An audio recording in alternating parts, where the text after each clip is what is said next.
Ultimately, the reason for deciding this, we probably discussed at enough length the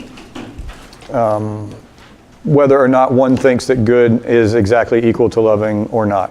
I think there's remained one last point to make on kind of justice and mercy, and I think we said somebody had made a point last time, and I forget exactly who made the point, but if we said we would begin on this time. Does anybody remember who that was? And do you still want to bring your point up? And if not, then, okay, then, defeat by time. That occurs in debates as well. Okay. I would probably say that, or I would like to say that one of the questions we had framed last time was whether justice is good or mercy is good. And it's kind of obvious, I think, to us that we say, well, justice is good and mercy is good. But if justice and mercy are opposites, if that's true, then how can they both be good? Well, it does have to do with whether they are, not whether they are good, but whether they are each of their own fundamentally good. So think about that for a second. It's not necessarily that if justice and mercy are things in and of themselves, then they can be said to be good or not good with no reference to anything else other than the word good. So if, however, they are both parts of a single concept, then you have to consider that whether that single concept is itself good in its application in one direction or another. And that's probably how I would look at justice and mercy.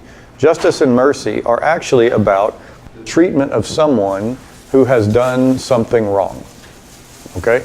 And also included in that oftentimes, maybe necessarily, is the person who was wronged. So in justice and mercy, because two people are involved, two people are part of the process, one of whom probably desires justice, the other of whom probably desires mercy more than the other. At least you're going to be biased towards that a little bit, it feels like. But if you look at the two as a unit, and you say the one who wronged and the one who was wronged are related to each other, and let's say that the relationship that they ought to be in the greatest possible good, is a love relationship. Now what does justice and mercy look like? Okay, so justice and mercy between enemies, for us, but seems to feel like it ought to go one way, but justice and mercy between friends goes another way. Consider the following. Someone stole something from your house. Like you didn't know them, they just broke in and they took something from your house, right? Something worth $400. Not nothing, but it's not going to cause your family to spiral into an inability to support themselves. And if it's just nobody, and the cops come up and are like, this is the third time this person's broken in somewhere. Do you want to press charges? We recommend you press charges or whatever. And you're like, okay. If it was your friend who was really trying to overcome kleptomania they had when they were, teenagers, and the cop's like, do you want to press charges? What's your initial thought about it? Like someone that you love dearly and you're trying to help get over this. You're probably doing a little bit more of the, we don't need to press charges type of thing.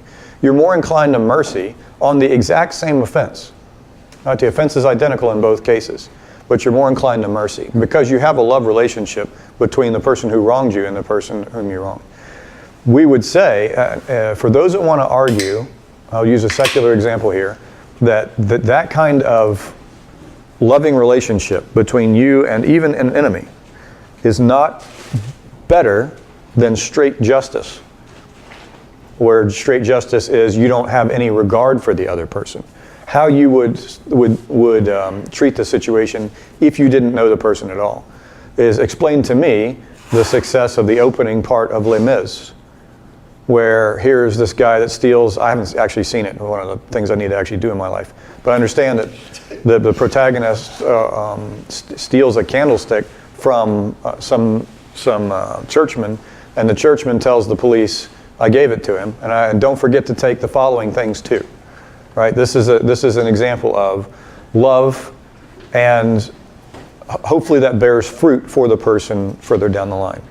But he would not. That is somehow compelling and makes us feel good and feel like the priest did something good and noble. Well, why do we feel that way if we think that that justice must be satisfied rigorously in order to be good, that type of thing. So what I would say is justice and mercy, in fact, our own feelings about justice and mercy, don't make any sense unless we include whether we love or do not love the person on the other end of the spectrum. Think about that. Think about the examples I gave you, and they make sense if you talk about whether you love the person or don't love the person. But if you're trying to figure it out without considering loving at all, it's a paradox. It's some impenetrable conundrum that you can't work your way through. So why?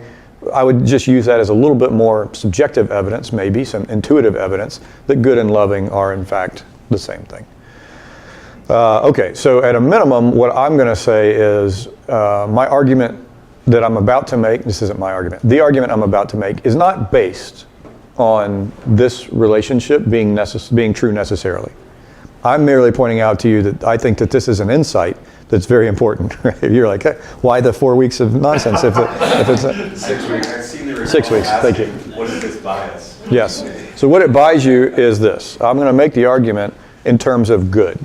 But what I'll say is if you are committed, as I am, to thinking that good is identical to loving, this argument will have much more force, and you'll understand more about what this argument implies. So it is a richer argument if you believe that good and loving are the same thing. And then the second thing, the thing most important that it buys you is, if you are, as I am, a proponent of the ontological argument, which is not a popular thing today, then it will immediately relate this inextricably to the ontological argument.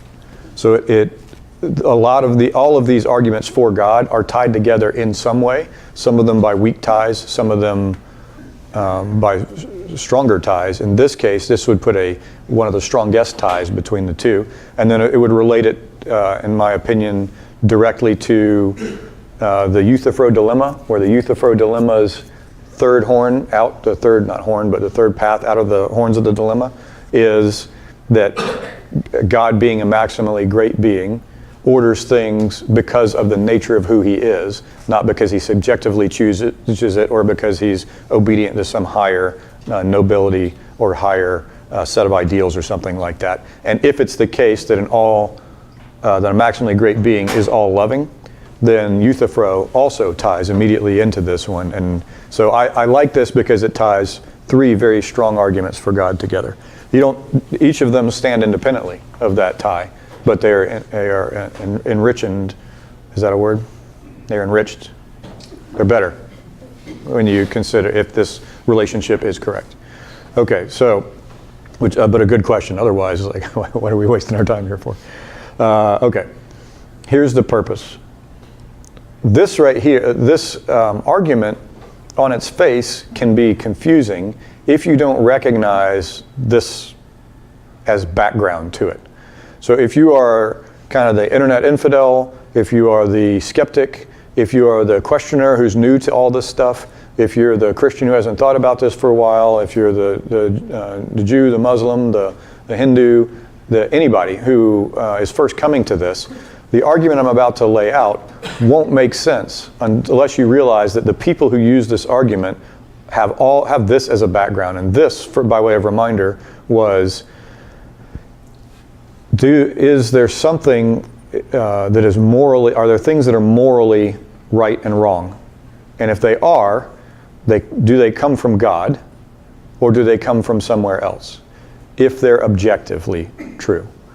So the argument looks something like this. All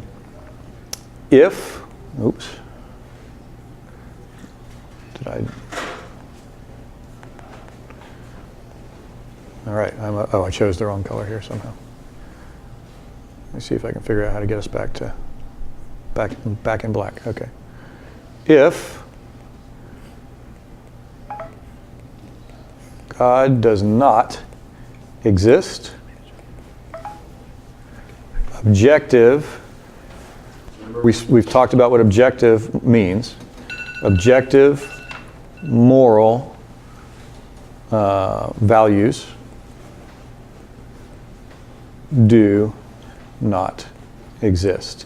This is the premise that only makes sense if you realize that the base of an objective moral value has to be grounded in something real. So just as by way of reminder, it's only objective if it remains true, even if everybody in existence disagrees with it. And the classic articulation is the Nazis win World War II, and so everybody, and pretend that everybody on earth becomes a Nazi, like everybody agrees, Nazism, huzzah, this is the right way to do it. Is killing Jews and Roma and Christians of various types, that kind of stuff, is killing them good? And a Nazi says, yes, it's good. Okay, so now the entire world says killing Jews and Roma and Christians of certain types, etc., is good. Is it now good? If morals are subjective, then since everybody believes it now that's the way it is.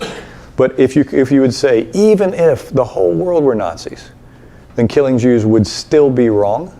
If you believe that, then you believe in an objective moral value. It's true even though nobody alive believes it's true. So that's an example of what an objective moral would do for you. And the one I use is the horrific example of torturing and killing a 4-year-old girl just for fun would be wrong, even if we were all savages and thought that was okay to do. That would still be wrong. So that's an objective moral that I've never had anybody say is not true. That would still be the case, that would be objectively morally wrong. But it's very important. So all of this argument is in fact baked into the first premise. If God does not exist, objective moral values do not exist. And we say this, however, objective moral values do exist. And so therefore, God exists. Okay, so this is known as the moral argument. It is in fact baked in, so we had a discussion earlier about whether this is formally correct. Now I won't get into that too much here, but we'll barely touch it here, but to the point of whether it's formally correct, it matters whether this relationship here is a necessary relationship. If God does not exist, then moral values do not exist. I should have put that here. Objective moral values do not exist. This is necessarily the case. Objective moral values do not exist. So objective moral values exist if and only if God exists, is another way of putting that. So if that relationship's not a necessary one, if one of them doesn't automatically entail the other, then this would not be a formally valid argument. But one of them entails the other, which is why you can make the argument in this denying the consequent kind of thing. Okay. Any questions or discussion up to this point? Yeah, I think this could be a narrow viewpoint. In what way? Because I think there's people that believe that God does not exist, but in their world, such as people that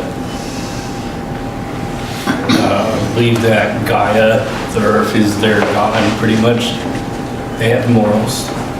Right. What's the ground for their morals, though? So why are their morals objectively true? Because what their community believes in, I guess. But if it's just what their community believes in, then that's subjective, and so it's not objective. Well, I'm of the camp that I don't believe that objective moral values exist. And I just don't believe that, so.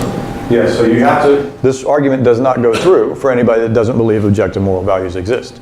So I'll pose the question to you. Do you think that it's always wrong, or is it ever possibly right, that torturing and murdering a 4-year-old girl just for fun is right? Well, that's always your anecdotal example that you've been using for 10 years. I only bring it up because it always works. Yeah, but what about the person? One example does not mean that objective moral values exist. Yes, it does. If only one objective moral value exists, then it's the case that objective moral values exist. In fact, that's like if a single Thompson's ant exists, you don't need millions of them. You just need one to say Thompson's ants exist. I don't know if there's such a thing as a Thompson's ant. I think I made that up. Well, I'm saying that, what is your example again? Phrase it word for word. Torturing and murdering a 4-year-old human being, girl, just for fun, is morally wrong. just for fun is kind of a catchword there. It's- Yeah. Fun is a subjective term. Yeah, just for the entertainment of the killer and torture. But that's the only reason that the killer and torturer had in their mind, why am I doing this? The answer is, I enjoy it. I would say, again, I say that would be, quote, wrong, but I don't think it establishes the fact that objective moral values exist. Is it wrong even if everybody in the universe believes it's wrong? Right, excuse me. Is it wrong even if everybody in the universe believes that it's okay to do? Is it wrong if everybody in the universe thinks it's so? I can imagine a bunch of people who think it's okay to do. Yes. Would you say it's still, then that therefore means it's right? It's okay? And again, right and wrong are subjective terms. Well, I'm using the term here for morally right. Do you think that it would still be morally right even if everybody believed it was okay? Or would you say, no, that's still wrong? Again, you're using subjective terms throughout this thing. I'm using the word objective as the modifier of the word of the moral here. So I'm doing the opposite of that. I'm saying it's objective. I'm saying that example, I think would probably, everybody in the universe would probably think that is not a good thing to do. I'm saying even if they did, do you think it's wrong? It would still be wrong. Well, I'm everybody in the universe. You're part of everybody in the universe, right? So that's a good point. So at least for you, it seems to be wrong. And I guess what I'm asking is, even if I killed you, would you say, even if you killed me and you thought it was right, Scott, I still think it would continue to still be wrong? If you think it would continue to still be wrong, then you actually believe in objective morals. I would still be, I wouldn't like it if you killed me. No, I'm talking about the girl. I know you wouldn't like it if I killed you, but would killing the girl still be wrong? Again, I think that's an anecdotal, tricky example with I agree. subjective terms in it. And, All of that was true except subjective. Yes, sir. I mean, I'd probably replace your word objective with collective. So it's a collective and Collective subjective. moral values, because the problem is, yeah, you picked the most extreme thing that almost everybody's going to find offensive, which is like killing a 4-year-old kid. Right. But then I can take things, I mean, Jesus didn't recognize divorce at all and said the man who puts away his wife and remarries is committing adultery. Yet, plenty of Christians get divorced. He gives the Old Testament in Leviticus I says don't know that that's homosexuality true. is an abomination. What he says is anyone who divorces his wife for reasons except for marital unfaithfulness. So he does give a reason that divorce would Which be allowed. a lot but of yes. divorces aren't for marital unfaithfulness. Yes, that's right. Because I remember, I hate your face. Yeah, right. The question is, thank goodness that's not good grounds for it, or I'd have been divorced a long time ago. However, so remember, this right here is, this premise matters. Objective moral values do exist, is the premise, not there are some things that are questionable whether they're moral or not. So I agree, there's things that's not the point. The point is, does a single objective moral value exist? If you're going to sit there and make an argument that hey, look, I've got a good argument that no aliens could possibly exist. Here's why we know, like scientifically speaking, just can't possibly be aliens. What does it take to falsify that? One alien. One alien showing up, and you're like, well, that argument's wrong. How much more evidence do I need, right? The same thing true here. Here's one alien. If one objective moral value exists, okay. But I still say it's only because we kind of like Dennis said, it's because we subjectively find it so offensive to murder a 4-year-old girl. Yes. Our senses, just we get sickened by it. So that to me is subjective. So the point though is, if you're looking, a lot of people like to talk about whether premises of arguments are intuitively true or not. All of the purpose of bringing up the 4-year-old girl thing, or whatever the most horrific moral thing is you can think of, is to show that your intuition at least should tell you that premise two is likely true. Remember the epistemology we've been talking about.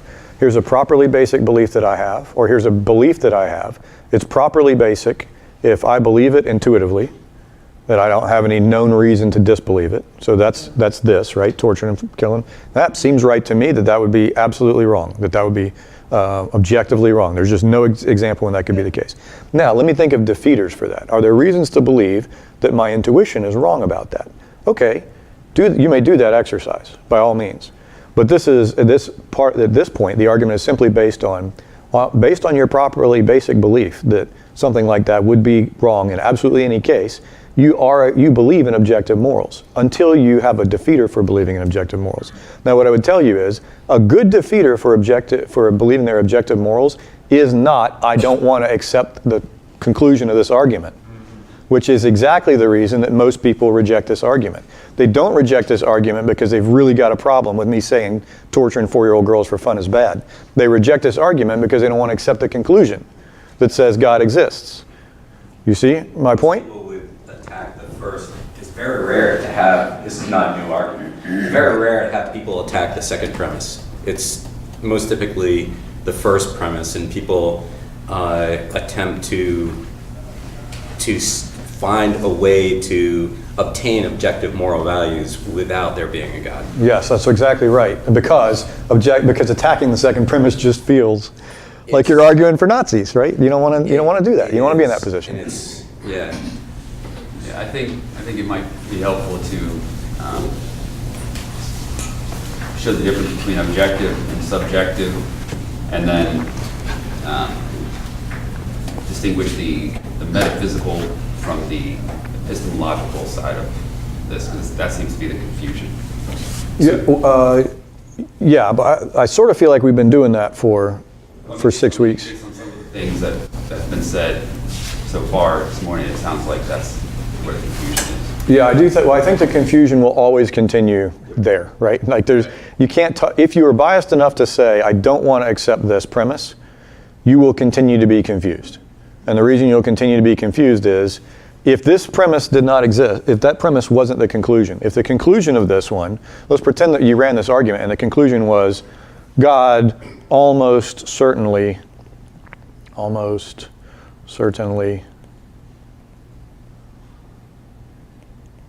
does not exist. If that was the conclusion of this argument, Dennis would be mocking me for trying to say it's okay to kill a 4-year-old girl.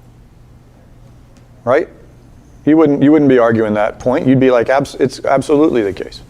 So what I would say is and again, this is something we said at the beginning, the greatest obstacle to us seeing the truth of well empirically derived and epistemologically sound beliefs put into logically valid arguments and giving us deductive conclusions that are necessarily true. The greatest obstacle to that are our biases of not wanting to accept either those conclusions or part of these premises that are otherwise true. So you have to shed yourself of those. I think the problem with your example is when you stick for fun in there. It is. It's the problem for you with the example. It's the solution for I think it'd me. be a problem for everybody, because fun is a different thing for different people. So it's a very vague term. No, it's vague insofar as it's subjective. Fun is subjective. I agree with fun is subjective. But what I'm saying is when people ask me, so when I used to say it this way, torturing and killing a 4-year-old girl is always wrong. Someone would say, well, what about if the reason for torturing and killing the 4-year-old girl was fill in the blank with conundrum? It would save more lives. It would do the following thing. Here's the good that would result from it. What I'm saying is torturing and killing a 4-year-old girl for fun, where no good is derived for that cost except the enjoyment of the perpetrator. Or the enjoyment of the people viewing it. Sure. Or I'm happy to add that onto it. So torturing and killing a 4-year-old girl for fun, for the entertainment of the perpetrator and the crowd watching. That's still wrong, no matter how many people believe it's true. The whole universe of people thought it was. And that's what I'm asking you. All right, here, let me rephrase it in your terms. Everybody in the universe thinks that torturing and killing a 4-year-old girl for fun is entertainment. And so they do it.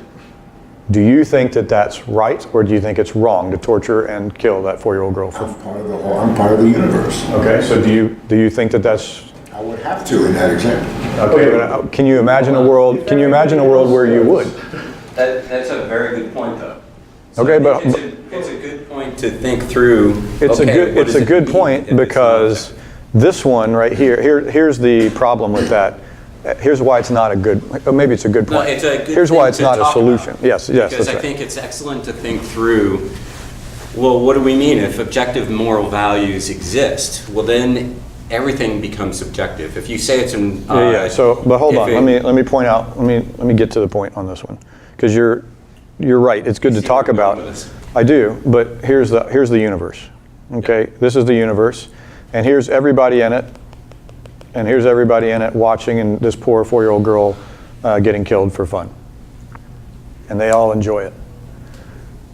We can't imagine asking that question from within the universe. Because if we put ourselves in the universe, we always know that we would still think that's wrong. So in order for us to even conceive it right, you can't even imagine thinking that that's okay. In what world would you be like, yeah, I'm part of this universe and it's still okay to me? So what we have to do is then take ourselves out of this universe and be looking into the universe and saying all of those guys think that it's okay. Well, who's outside the universe? There's only one outside the universe, so to speak. So what you do when you run this argument in your own head, where you don't include yourself in that group of people in the universe, is you just replace this with you. And you become the basis in this case for the objective moral value. I'm the person looking from the outside and judging it to be the case. And then the whole universe looks at you and says, well, that's totally subjective on your part. It only depends on you. And you say, that is right. I guess I could decide, but I just feel that way. And you look down at yourself and you say, how is it the case that can in any way say it's wrong to do that? Could I just say it's right to do that and then everybody would be happy? You could say it's right to do that, but then how would you feel about it? Now you've put yourself in God's shoes very much. Can God sit from the outside and look at the universe and be like, I could just make up whatever I want to be right and wrong. I could make murder and rape okay. So maybe I'll just order that. But we have never asked ourselves the question, how would God feel about that? How would God be, like, would that cause a schism in his mind? Would he be saying something he knew wasn't true? And the bottom line is, forget God for a second. We know about ourselves that we're at least good enough to say, killing Jews is bad. Torturing little girls is bad. Murdering people just because we don't like their stupid face is bad. Right? That we know is bad, and that's us. We're imagining a God, we're conceiving of a God who's so far morally superior to us that he is all-loving. How is it even possible that such an all-loving God would look at this universe and say such a thing is objectively possible? But I point out to you that this process right here is necessary in order to challenge that first premise. But you can't put yourself outside the universe, because in your world, only God exists outside the universe. Yeah, I just explained all that. I'm saying if you do, you're really putting yourself in God's place. But Mentally, God, conceptually. but God created this universe. I'm saying yes, but mentally now, fine. You want to take on the mantle of God. You're no longer a material being, a physical being. Now you can be outside the universe. You're spirit. You're just spirit like God is. Now, can you imagine, is there any possible universe you could make where torturing 4-year-old girls for fun is okay with you? God can do anything. I'm asking you. You're God now. Stop pointing at God. You get to be God. If I'm this all, well, come Yes, on. you're everything. You're all that stuff. If God created this objective universe that you're talking about, with objective moral values, he created it. I can't put myself in his shoes and say, well, I would have done it different. I'm asking you to. So you get to put yourself in God's shoes. If you're going to question whether things are morally right or wrong, newsflash, you're already putting yourself in God's shoes. So if you're going to do that, can you even imagine a single possible universe you could create where you would look at it and say, I see that I created a universe where we torture and kill 4-year-old girls for fun, and I pronounce it good. Is there even a possible universe that you can make like that? Me as a human being. No, you as God. But now I have to imagine myself as God. Do it. Get back to me when you're done. I can do anything I want. Yes. And I could create it. That's not true either. That's right. Well, anything logically coherent that you could do. That's right. Then I could create that universe. I'm asking, now you've created that universe, you look at it, and here's this 4-year-old girl, people are torturing 4-year-old girls for fun while they're screaming, and you look at it and would you nod and be like, yep, this is good? If I was God and I did it, I guess I would. I'm asking if you, I'm not, I guess, would you do it or not? And with whatever honesty you answer that question, that's the same honesty with which you believe the premises. That's what I would point You're out. asking me to put myself in the position of God. We all do it every day. We all do it. Well, Yes, unfortunately we do. without him becoming God, he comes to a society as an outsider, and everyone in the society Yes. is in your universe. So instead of it being the universe, it's something that he can at least identify with without being God. He comes to the society where everyone there feels it's fine. What, is it okay because everyone there feels it's fine, or is there something within you that causes you to say, this is not right, even though all of you believe this is okay? It is not right. But I'm not outside the universe. No, we're not, this is just a society that you're no, forget the universe. This is just a society that you just stumbled across it. You didn't even know it existed, but you come to it. And this is one of the things they believe. Is there something inside you that says, this is just wrong? I mean, like if it was on Mars and all. Sure, why not? Anyway. Can we propose the multiverse? And then he's. Yeah. It's complicated enough. Scott. Yeah. One last time, Dennis, and we got to get some other hands. In Saudi Arabia back in the day under Islam, or Yes. whatever they call it. It's still there, but yes. And if they, well, I mean, back in the day when it was ruled, if Still cutting off heads and hands there, so it still is. If adultery was committed by both a husband and a wife, they would stone the wife to death, and the husband would get a pass. Now, is that objectively morally wrong? Yes. Well, not to them, it would not. Objectively. You didn't ask subjectively. When you say but to them, that's the same as saying subjective. But under their God, it was okay. First, you're mistaken about that. That's not the rule. That's not how Islam works. It's not correct. And secondly, even if that was correct, it doesn't stop there being objective truths. That just says whether they understand them or whether they have subjectively defined it to be something else.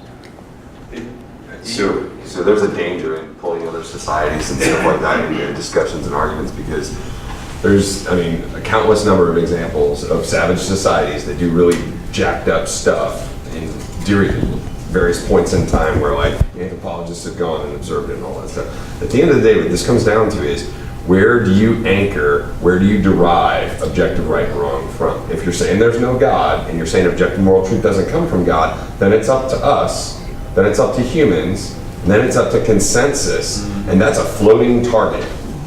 There is no anchor. At the end of the day, I'm not being antagonistic here. At the end of the day, if you don't derive your morals from God, it is a floating, there is no anchor. Exactly. I think Dennis agrees with I number one. He I just say there's no disagrees such with thing number as two. objective moral. But all deep down Dennis inside is- So you're saying it's all squishy then? So you're saying there's no right and wrong? I'm not saying that either. That's what you're saying? No, I'm saying there's no objective right and wrong. Is there an anchor or is there not? Is there right and wrong or is there not a right and wrong? Right or wrong or objective? Right? Wrong. No, they're not. Okay, so you're saying there's no objective right and wrong. What is objectively right and wrong today wasn't objectively right and wrong 100. But that's what I'm saying. It's always objectively right and wrong to God, which is if you're not deriving your morals from that, your morals are going to float over time. It's a floating target. That's mostly, the point is Slavery, making. God sanctioned slavery. It's right in the Hebrew Bible. Yeah, so, yeah, the question. God sanctioned bigamy. Yeah, It's right in the I don't think Hebrew what he's saying is, Bible. So our, that's objective. It's in the Bible. It's the word of God. yeah, so I think Just what, because I think the something's in point, Bible In doesn't fact, mean- slave owners used Sure, but- scriptures to justify. but I don't think that slaves. that's the point he's making. The point he's But making, that is not an objective. No, that's not How's that not objective? because a It's from historical God. vignette from the Bible is written down not doesn't a mean that it's vignette. like well, hold on, objective, let's like take a pause right here, because a couple of key points are getting mixed up. Let me break them apart. One of the key points is, it seems to me that this argument is based on the idea that the argument that he is saying is, we are understanding more and more correctly, we are discerning more and more correctly what is morally, objectively right and wrong. So let's say that, I think this is kind of a modernist view right here. I don't think I'm wrong in saying this. Here's some timeline, and this is, 2000 BC. And we used to believe a lot of crazy stuff in 2000 BC, and here's today. Okay? and here's, Believe different crazy stuff today. I'm saying that this is typically how we think today. Whether we realize it or not, this is typically how we think today. What we usually say is something like this. This is like the ratio of what we think is right. Let's see. Yes, that's right. What we think is right to what is actually right. Okay, so how correct are we about what's morally right? And back in the day here, man, we were all jacked up. And you know, some society will kind of get it and they'll crash and then whatever else. And over time they get better. And then the Middle Ages happen and we didn't know anything right. And finally, oh, good grief, we've gotten it. And we're at the point where we're getting better and better and better, and we understand things more and more and more. And yeah, the stuff 100 years ago was terrible, but it wasn't as terrible as it was in the Middle Ages. That was insanity. But man, we're so close today. You know, in fact, we're probably close to the maximum. This is as right as you could be. This is 1 right here. We're almost at 1. I mean, just another couple of years and 2 more elections, and we'll be there. You know. Okay. So this is unfortunately the way that we think. So. First, I would challenge this to say we think that we have become morally better over time. How do we judge that? And even by our own standards, have we become morally better over time? Especially when you ask whether our standards are coherent and non-hypocritical and even-keeled. So that's point 1, is that would be dependent on this being true. All right, now point 2, to your point, forget all of this and forget the sarcasm. How is it possible to even say that slavery is okay? How is slavery not fundamentally... Abraham was considered a righteous man, and Abraham owned slaves. He did, right. So I've turned first to my Jewish colleagues to defend Abraham if they wish. If not, I will step in and defend Abraham, because we didn't ask you to do that. Go for it? Okay. You want to get a family dispute? No, I picked up... yeah, that's right, that's Go right. there for the family.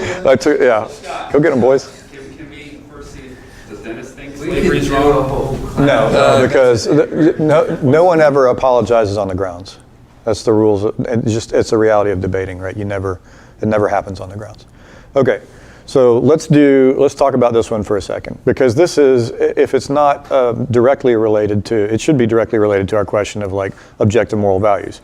It's not actually related to this argument.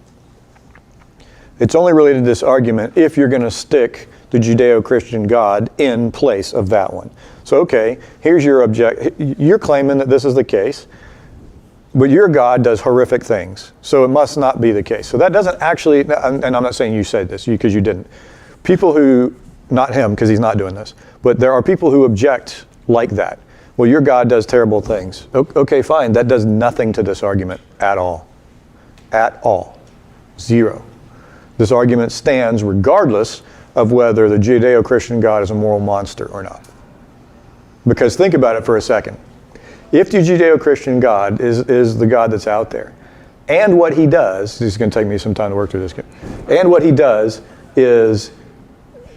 says these things are right and wrong. What you're claiming is that God, who by power and right can set all rights and wrongs for the entire universe, is wrong to say slavery is okay. Where did you get that standard? And if what you're going to say is, well, it just seems that way to me, then you, being on the bottom side of the right there, are in fact morally wrong.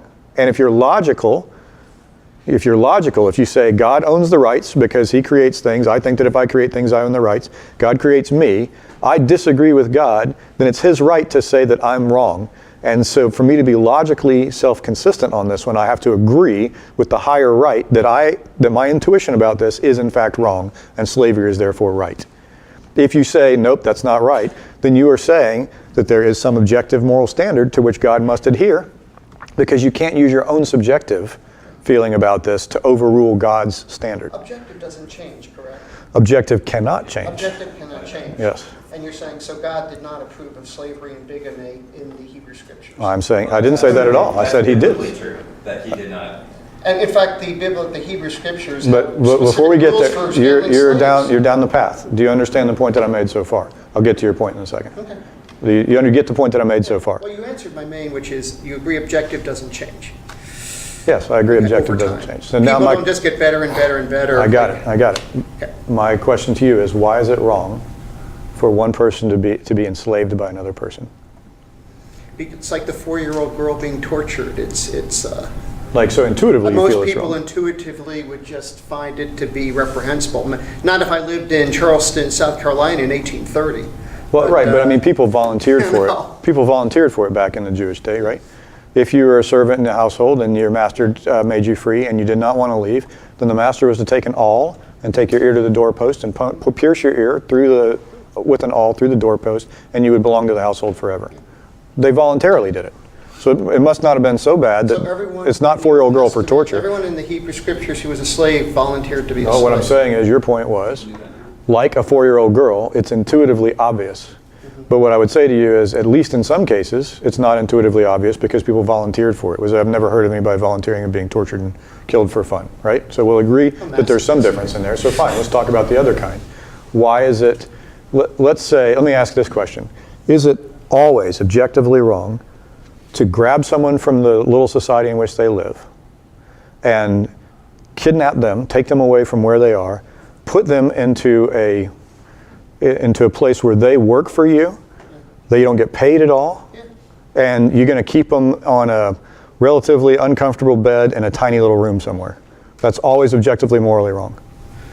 Not if God told the Hebrews to Forget do it to the that. Canaanites. Forget that. What about today? What about modern America today? Is that wrong? Yeah, of course. That's imprisonment.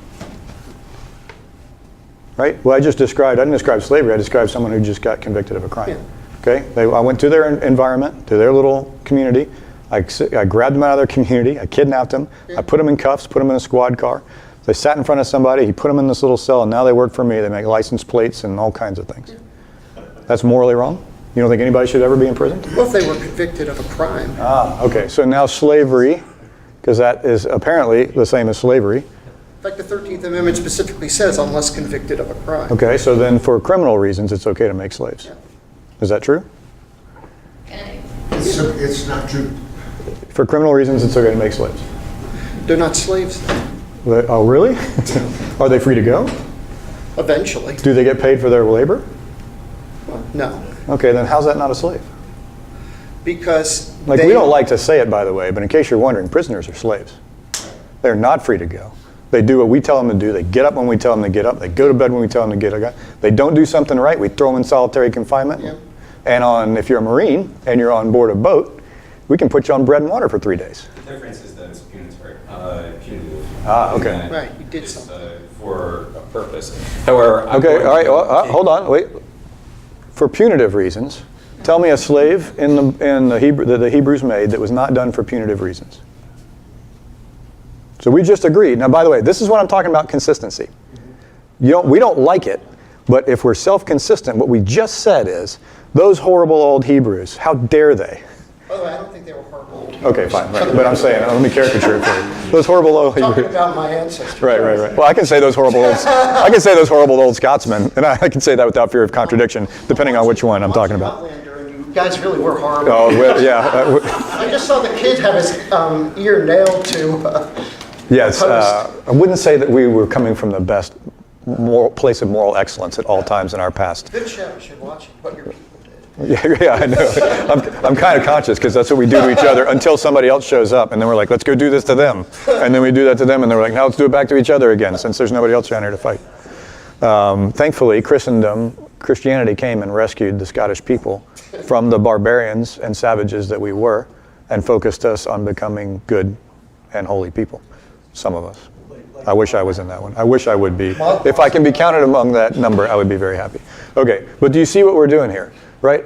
The thing that I described as slavery, and everybody's like, yes, that's morally objectionable, is exactly what we do to prisoners today. Exactly what we do to prisoners today. The slave Exactly was what we minding do his to own business, prisoners sitting today. around the campfire, reading a story to his kid, and a marauder comes in. And That is not the story. Versus somebody who murdered somebody and gets. That's at least not the story that is told in the Hebrew Scriptures. The Hebrew Scripture stories is these people were raping each other, murdering their own children, rebelling against God, and saying that he's... slaves. Say again? It says that about Abraham's No, I'm talking slaves. about the... I know, Canaan. but Abraham's slaves were not rapists. And, Abraham's slaves were, for all we know, voluntary slaves. In the same manner that they're voluntary slaves, that indentured servants, etc., that are accounted for in the Hebrew Scriptures.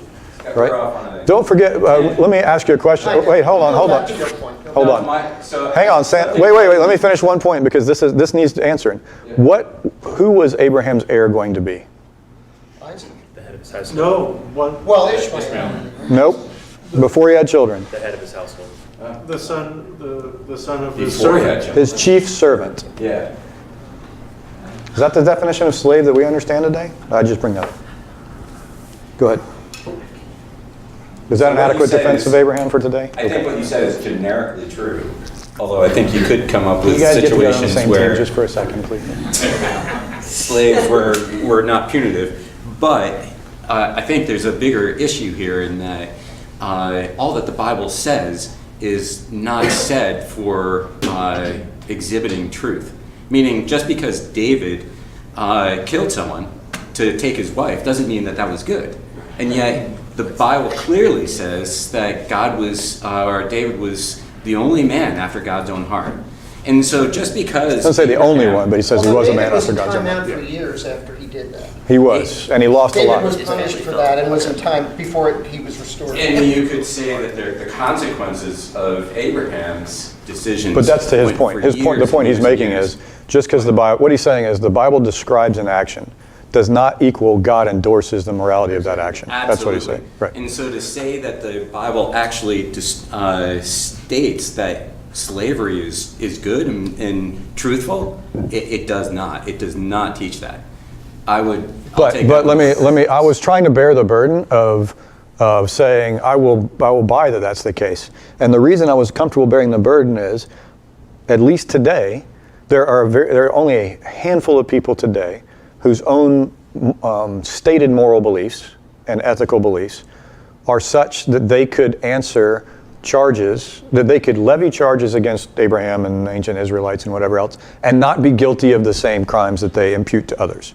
Okay, and those are people who say things like incarceration's never okay, and capital punishment's never okay, and it's never possible, it's never right, and whatever else. In which case, they'll fall into a trap elsewhere of like, do unto others but not unto me kind of stuff. I would say, at best, when the Pharisees approached Jesus regarding divorce, they described, well, what about the certificate of divorce that the Old Testament talks about? Jesus said it was because of the hardness of their heart that was given. That doesn't mean that the Old Testament endorsed it. It was that God set up a set of laws knowing what they would do. And he said the same thing. Moses, oh my Lord, says, when you do go into the land and you turn away from God, this is the way you need to handle it. God knew what was going to happen. It doesn't mean he endorsed it. He just said, okay, this is what you're going to do when you screw up.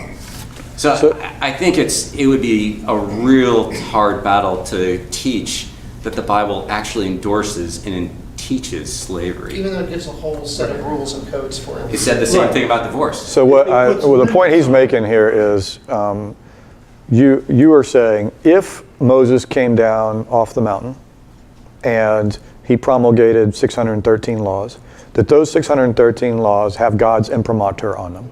And that means that to obey, that those laws are in and of themselves, not because God said to, because that's some divine command theory. Like if God says, do not drink out of white cups, then that is now morally wrong for me. That doesn't mean it's necessarily morally wrong to drink out of white cups, right? We would say prior to God issuing that command, drinking out of white cups is not obviously morally wrong.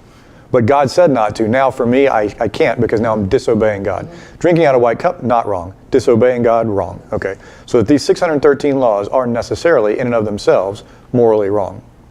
Right? So that's the position you have to take in order to do what you're trying to do, which he's trying to avoid, which is to say each one of those 613 laws are equivalent to moral objective rights and wrongs. Rules. Those were not from God. Those were.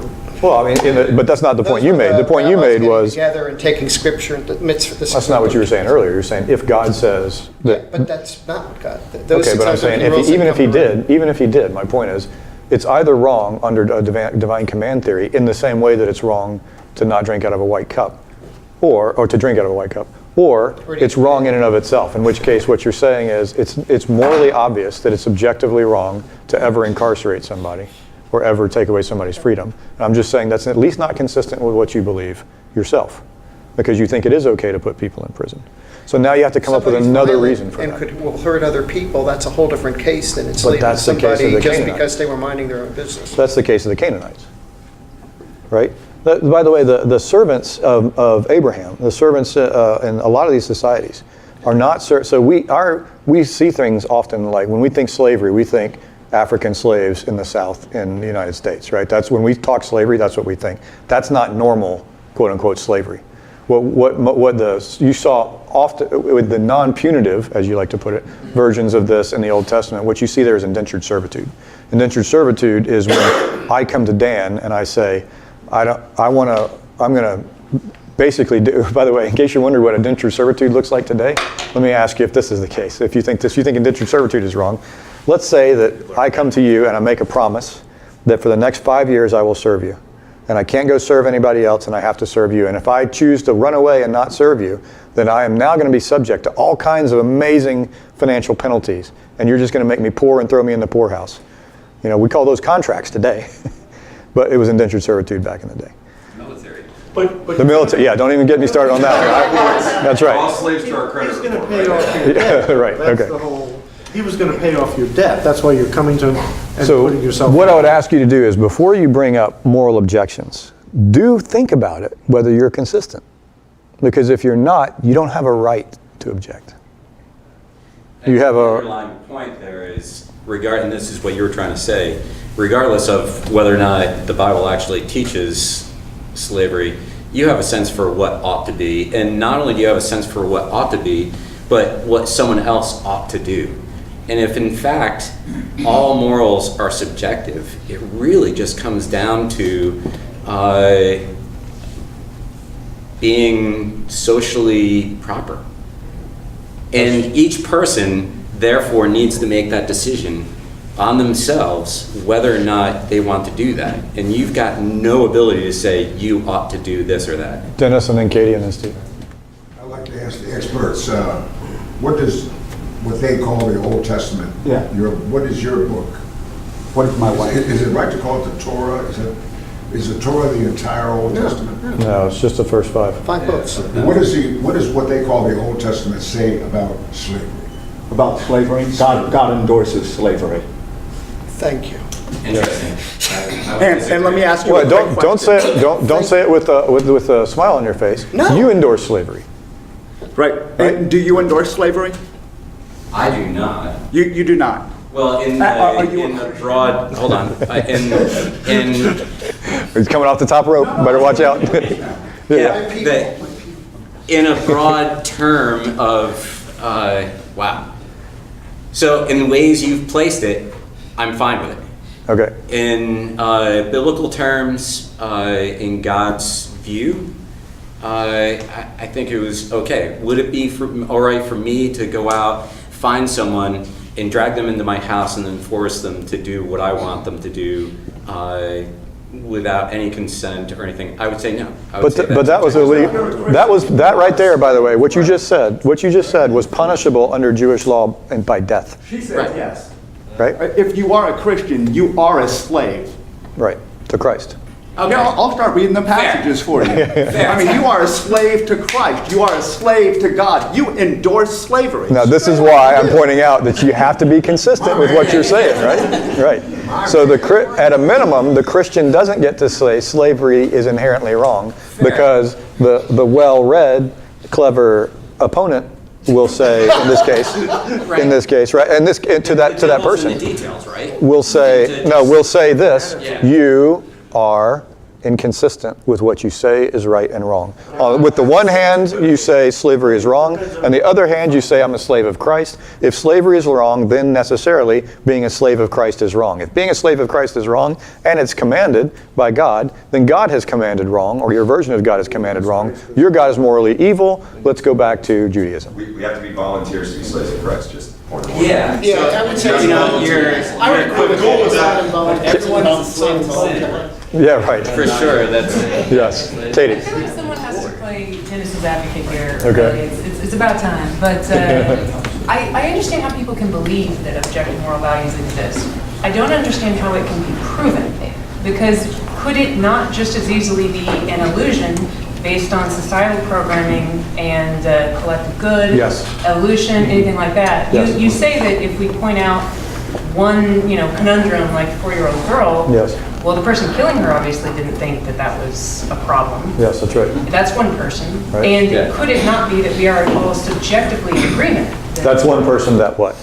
That would not say that it was morally wrong. Right, but remember, one person saying it's morally wrong does not equal that objective moral wrongs do not But exist. how can you prove it, as opposed to it being 100% subjective, but 100% in agreement? Now, this is the hot ticket. Good question. Yeah. This is the hot ticket on every premise in the world. Name me a premise that you can prove 100%. Absolute I certainty mean, does not that's equal- almost. No, that's there are ones. They do exist. So, but go ahead. Sorry. In some ways, that's almost logically incoherent to me, but I feel like you can't, in the same way that you can't prove God exists, you can't prove that objective morals exist. So, but I say I'm claiming you can prove God exists. Okay, and now it depends on what one's definition of proof is. So now let's talk about. Oh gosh. All right. Now you're playing the same game that we were talking about with slavery. Well, this is where we're going to get. Yeah, the And this, devil's in the what I details. meant to do at the last 15 minutes here was show where we sit together. So, but let me see if I can do it here, because it does matter. It does matter. In fact, this is the right way to start it. So thank you. This is knowledge. This is what we know. Okay, so this is what we know, and this is what we know. Like, I don't know it all. And this is, I'm 100% certain. Tell me stuff you're 100% certain of. Go. Carbon has 6 We're protons. gonna die. We're gonna, okay, all right. I mean, but maybe not, right? My physical body is going to die. What if Christ comes again before? You're disappointed. I'm perceiving or thinking about something right now. Okay. He exists. Okay, yeah. I think, therefore I I think am. I exist. Okay, or I exist. Okay, I exist. What else? Give you 106 on right, right. 1 plus 1 is 2. Carbon has 6 protons, nitrogen has 7 If you protons. have one drop of water on the table and you add another drop of water onto that one, how many drops of water do you have? You have one. One drop of One. water. So 1 plus 1 equals 1. Are you still sure 1 plus 1 equals 2? Okay, there are no married bachelors. Okay? I don't know about anything. My wife disagrees. Right. Things are still decorated. Okay. There are a few things, if you're just going to stick to stuff that you're going to say is, I'm 100% certain of, the number of things that you believe about this world, yeah. As you get older, it just goes And really. it gets even fewer and fewer. Okay. And then Here, older, maybe like 1. here I am, I'm like, all right, I'm 50-50. Yeah, maybe it's true, maybe it's not. Essential oils will take away your cold, right? There are people on both sides of this one. It's fact. Okay, right? So there are people who will say it's fact and they will do it. There are people who say it's borderline witchcraft and I'm not going to do it. And the bottom line is people sit here and it's at least the evidence is out enough of it that there's a debate about it, right? So maybe that's something like 50-50 or 60-40 or maybe you're 99% on it. But at the end of the day, knowledge has to do with how much you believe something is true. Now I will say, now what about belief? Is there a difference between belief and knowledge? Okay, I know that it's the case that something happens. Does that mean that I believe it's true? Or I'm not sure that this is true, but I'm going to believe like I acted I'm going to act like I believe it anyway. Here's what I would tell you. Belief, for the honest person, for the reflective person, for the person dedicated to examining their own lives and their own reasoning, there is no difference between knowledge and belief. They're identical. Identical. Same. The difference, this is the guy I was telling you, you'll hear somebody sit there and preach to you that you can meditate and walk, and anybody can do it, and you can walk through walls. And then they'll get up and walk out the door. Right? That's somebody whose beliefs do not match their stated knowledge. I know how to walk through walls as easily as I know how to walk through doors, but probabilistically, they're walking through doors 100% of the time. Okay? That's somebody who doesn't really believe it. They claim it, but they don't believe it. There's a lot of that going around. It's not just that silly example. We do this all the time. I don't believe, I don't think that I'm going to I think the most dangerous thing in the world is fill in the blank, and yet you act like it's not dangerous, that kind of thing, you know what I mean? So knowledge and belief are actually the same thing. When we turn around and here's the point of how you know whether you're honest. Take a set of premises, all right? We're going to take premises 1 through 27. And I'm going to ask you to evaluate them. I'm going to say things like, it's wrong to torture and kill 4-year-old girls. True or false? True. Is it always wrong? It's always wrong, okay. I think that looks like, based on all of our modern science, that the universe started in some sort of Big Bang-like event, something like 13 billion years ago. Modern science says that's the case. Yeah, that's right. Almost all the evidence is that, right, okay. I don't think that things pop into existence uncaused, completely out of nothing. Yeah, that's right. I don't think that things, and so a lot of these things you would put up here at the 90+% level, okay? All the statements that I made there, those are 90+%. You're certain about them. And those were the premises of the arguments that we've just made, right? The cosmological argument. If the universe began to exist, then the universe has a cause. Anything that begins to exist has a cause. We think that. Absent it being stuck in that argument, we would affirm that one as probably 100% true. 99.999% true, right? The universe began to exist. Everybody thinks that today, right? That's Stephen Hawking, every cosmologist out there believes that the universe had a beginning 13.7 billion years ago, plus or minus. So almost all scientists and physicists and cosmologists believe that's the case. Okay, when our evidence, all the stuff we study in school says that that's the case. So almost all of us believe that that's the case. Absent it being put in an argument, everybody would affirm that. Now when you stick the two together, the universe began to exist, the universe has a cause. The cause of the universe, the universe began to exist, therefore the universe has a cause. And I don't mean to, do you mind if I say, Dennis? I don't mean to pick on you. Dennis and I have had this discussion, and Dennis actually agreed with the argument. He was like, all right, I agree that the universe has a cause. I used to. Right, he used to agree. And then what I said was, what caused you to stop thinking that was the case? Because I've learned more and more that no scientist has a clue how our universe began. Okay, that may be, I don't know, I think that that's a little bit different than what you'll find in every physics textbook and class out there. Different than what scientists now believe. Science more and more now is realizing they have no clue what happened beyond the Planck epoch. Well, the time in our discussion that it changed was when I said, you asked me what was the difference, and I said the implication is that there's a time and space that's immaterial, enormously powerful, personal creator of the universe. Talking to And then you said, okay, I don't believe that anymore. So my point is, if we're being 100%, the premises that we buy into, your estimate of whether they're true or not should not change based on whether or not they can be arranged into deductive arguments that yield you conclusions that you don't like. Right? That's not how being receptive to argument works. That's the opposite. That's called bias. That's saying, yes, I believe the premises. Oh, I don't like the conclusion. Wait a second, I'm going to figure out which premise to challenge. That's not honesty. Okay, now if you turn around and you say, okay, well, hang on, that seems non-intuitive to me. Let's go back and examine more closely the premises. Just go back into that, recognizing that the reason you're examining it didn't have to do with the initial questionability of the premises, had everything to do with the conclusion. Cognitive dissonance. Okay, so where we stand today, so far, is the things that we have said are, one, things need causes.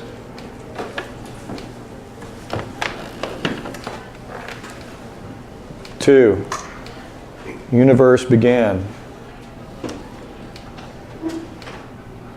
3, killing girls is bad, always.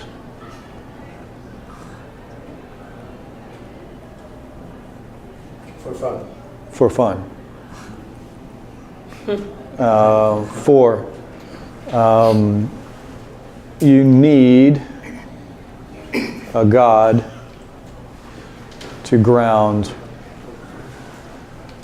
objective values. okay? And we'll get into some other ones here next time, starting next time. But we're going to get into another scientific argument here next time. These things right here ought to be, I would challenge you to point out the one that you don't believe 90% to be the case. What's the first one? Things need causes. Things need causes. Things don't come about without causes. Things don't just happen without a cause. Yeah, but only because you don't like the conclusion of the argument. Okay. Right. I would suggest to you that if you're being open-minded about it, that these things are so borderline obvious that you at least act like you believe them every day. That I challenge you outside an academic environment in which these are framed in a deductive argument, leading to a conclusion that you may or may not like, that find a world where in your world you disagree with these. Where do you act like you don't think that those are gospel truth? Tell me. Somebody tell me where you don't act like you think that's gospel truth. I may act like it, but I don't believe your premise number one. Exactly. And my point to... Not because I don't believe in God. No, my point is that when you act like it, that is the definition of belief. And when you say that I disagree with it and it doesn't match what you actually do, that's not honest intellectually. I think we need to specify in number one, things that begin being causes. Yeah, let's not get into the niceties about it, right? We're just talking and as broad statements, but things need causes, right? Generally speaking, right? Now there may be an exception to it, but that's the kind of thing that we act like it. I get that God's an exception to that, but that's thing, and things are, yes, you see what I'm getting at. I know what you mean. Yeah, I'm thinking if someone's taking notes and they write that down, or yeah, right. So what we need to say is, contingent things need causes, right? Non-necessary things need causes. I was just agreeing. Right. I don't disagree with you, but my point is, these are broad, epistemologically widely asserted truths that once you fine-tune them, and you're like, well, what exactly do I mean by things?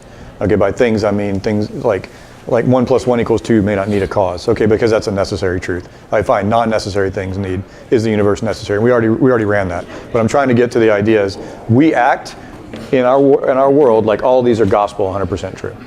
And we only question them in an academic environment where we don't like the conclusions. No. You can say no, but that's just contradiction, to which I refer you to the Argument Clinic by Monty Python. I was just saying thinking, no, you number don't like this two, conclusion. I believe number two, but I don't have any scientific, All the scientific evidence, remember what we talked about? Literally, Stephen Hawking literally said, all of the evidence from modern cosmology is that the universe had a beginning 13.7 billion years ago. But Scott, there has been evidence since Hawking died. Outside of science, Great, how let's- could something never begin? Like, how could something, it's impossible for something to always be. But no. Okay, hold on. True. Yeah, hold on. Yeah, let's. I'm just wrapping up here. So give me a second. I do think, so if I can highlight a point. Yeah. It's a very good point that knowledge does not equal certainty. In that if you believe something is more true, more plausibly true than false, then you should agree that that's reasonable to move forward with. Okay. And so what I'm trying to point out is I highlighted this when we began. And I highlighted this when we began because I knew that this was going to happen, because this happens every time. And what happens every time is I'm going to highlight it, by the way, to the Christian for a particular reason, and I'm going to tell you why. Right now, what you're probably doing is looking at this and basically being like, yes, the atheist's not getting it. Yes, that's inconsistent for atheists to believe this way, etc. It's easy to do it for these arguments because you like the conclusion of these arguments. We're going to get into arguments later that some of you are not going to like the conclusions to. Dennis, can you guys hold on 1 second, please? We're gonna get this. I'll let you have the discussion, but let me finish. This is a key point. You don't know. You're good. We're supposed to discuss stuff in here, so I regret having to do that. But this is a key point. I want everybody to hear it. You can't just. You got to recognize that the reason that you love the arguments, the reason that you love the obvious truth of these things are unassailable in everybody else's life, is because you agree with them. You see how it makes Dennis feel. You see what Dennis is saying in response. You are going to have this same response when later in this class I attack your viewpoint of certain theology. I'm going to suggest to you This theology that you've held on to, or part of the theology you've held on to for your entire life, is just as obviously false and inconsistent as beliefs that contradict these. What is your attitude going to be when that happens? And I'll tell you what it's going to be. It's going to be the same that mine is whenever somebody attacks a position that I hold. As you're going to go through those 4 stages of like denial, and then I forget what they all are, but we go through them all. Anger, yeah, right, okay. That's what you're going to do. But if you don't want to be at the mercy of your hormones and your brain chemicals, then recognize that's what's going to happen, right? Anybody who's run longer than 50 meters knows how to do this. What happens when you run 50 meters? You run for 50 yards. Your body's like, you should stop running. This hurts and it's stupid. And at some point you're like, but I have a reason for running through this. And eventually, some sociopaths run through and get some sort of runner's high, and now you like it, heaven forbid. Push through the animal response that says, I don't want to hear the truth. And instead say, wait a second, am I being consistent? Can I suppress my brain chemicals for a second and instead let logic and good evidence win? And listen what I'm arguing for here. The same thing we've been arguing for from the beginning. Good, solid, logical, which we all agreed is the way to think, argumentation based on good, empirically or philosophically derived premises. That's all I'm asking you to do. And if you are looking at Dennis and saying he's not being fair, you may be in those shoes later. So be very gentle with Dennis now, as gentle as you want Dennis to be with you when it's the shoe's on the other foot, right? Amen. So on that note, I would say I have now made my point up to this point. We've seen 2 arguments.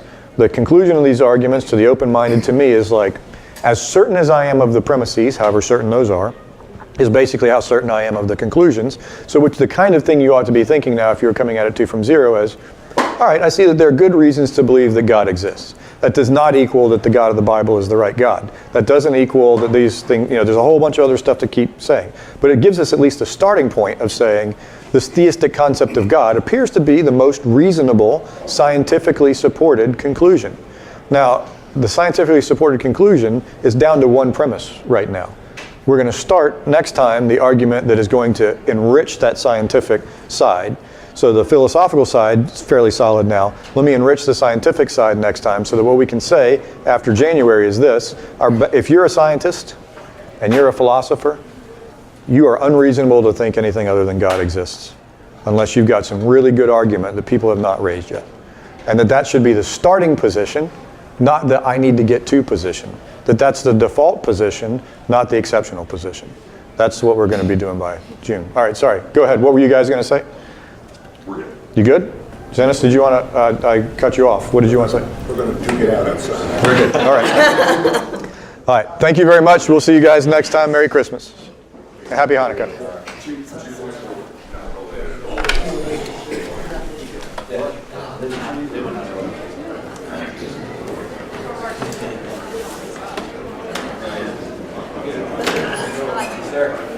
You're gonna ask your questions.